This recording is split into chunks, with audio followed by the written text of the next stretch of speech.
Hi guys, back with another video today. Today I thought I'd talk about social anxiety because it's a struggle I know all too well and it's one that I've actually managed to overcome. I think I noticed it was a bit of a problem in year 5 when we were doing this, we had to make a video for a competition.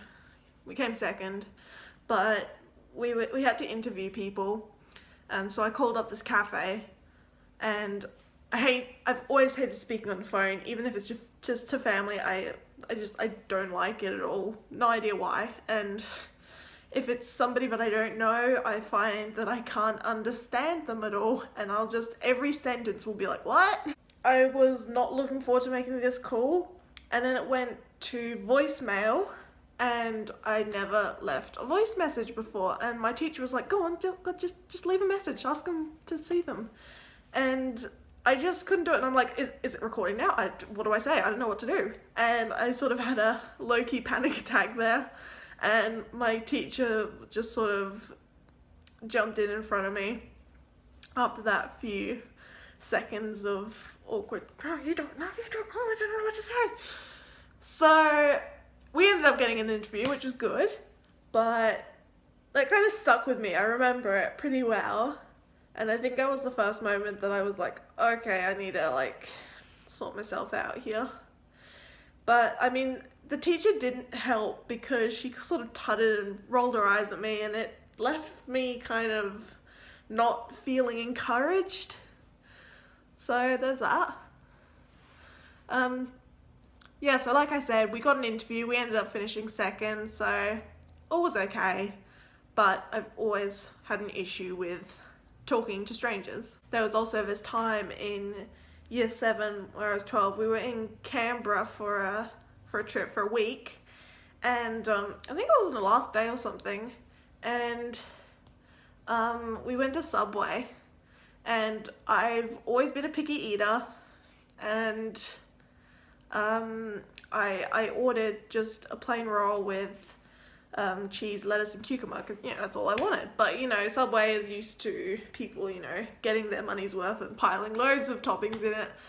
And, I was like, I just want these things. And the person's like, are you sure? Are you sure that's all you want? She sort of looked to the teacher and sort of was like, and I was like, oh, well, I just wanted my sandwich, but, if you want to make a big deal of it, then fine. So that also left me feeling discouraged by the whole situation. Yeah. Ryan, my boyfriend, has also been quite a shy person generally. When we first met, he couldn't speak to me at all. For the majority of our relationship, whenever we've gone out to eat somewhere, we'd always have this, you order, no you order, it's your turn to order type of conversation. And it was like that for about 2 years, I'd say. And then he's got a job now at On the Run, which is a petrol station, so he talks to people, serves people on a daily basis, and he loves it now, and he is a lot less shy, and I mean, he can talk to me now. And so he's really come out of his shell, which is great, and I think he's sort of helped me to do that as well. And seeing him confident in front of other people makes me feel confident as well, and it gives me that little boost of confidence that I need. I always find it easier to talk to people when I'm on my own. If I'm with a group of friends or something and I screw something up, then, you get mocked about it for quite some time. I still remember this time when I was with Ryan, and he finally worked up the guts to go ask for some food. We were getting a triple chocolate cookie from some place, and we were just going to share it. And yeah, he worked up the guts to go and get it, and he was like, oh god, I screwed it up. And I was like, what did you say? And he said, triple cock chookie. And so I've never let him forget it, and he hasn't forgotten it. But I mean, it's from those experiences that you learn, and it's all a big laugh, and half the time the servers aren't gonna remember it, and I know that now. It's just, it's funny and it's awkward. There was also this time in year 10 when I was on work experience, and I was at a kindy, and one of the teacher people She wasn't a teacher, but she was like looker after person. She was asking me like my name and some stuff about me, and so I told her, and then I asked her name, and she said Julie, and I said nice name, and I just got really worked up about it, and it was awful, and I felt like I'm still just cringing so bad after that moment. Why was I so enthusiastic about the name Julie?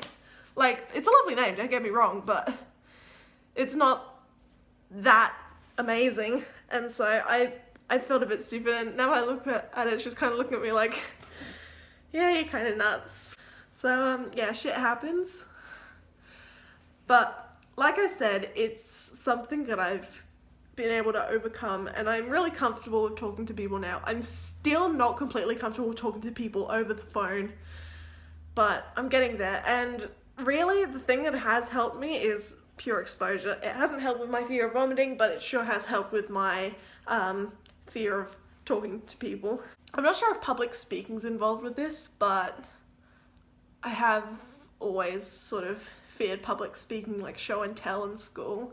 My first one was when I was 6 in year 1, and I don't remember what the topic was supposed to be, but I brought in my Lion King toys. I had one of Simba and one of Nala, and I went up to in front of the class, and I was crying, and Mum was with me because I didn't want to do it, and I held up Simba and I said, "This is Simba," and I held up Nala and I said, "And this is Nala," and that was my speech.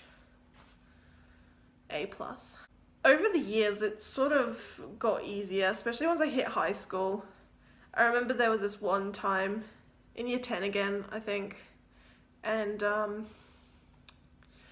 we were in science, and we had to do a presentation about something, and I was doing mine on the Ice Age, and there was this one slide which had a specific question, and you had to answer it, and yada yada yada, and I had no idea what that question was trying to ask me. I asked the teacher, I asked my friends in the class, and I asked my parents. They all gave me different answers, so I thought, well, I'm winging it. And I honestly don't know what I wrote down. I wrote some information and just got up in front of the class and I just did it. And it was all fine, you know. I mean, I didn't think it was great, but, you know, people weren't, you know, pointing at me laughing, saying, oh, she's so wrong and stuff like that. So it's never as bad as you think it is. And I always thought that it helped whenever I went first in the class, so that I could just forget about it. And I don't know if you can hear background noise at the moment, but if you can, that's just my dog readjusting, you know, old mate Dylan from the last video. Yeah, he's ruining this video too.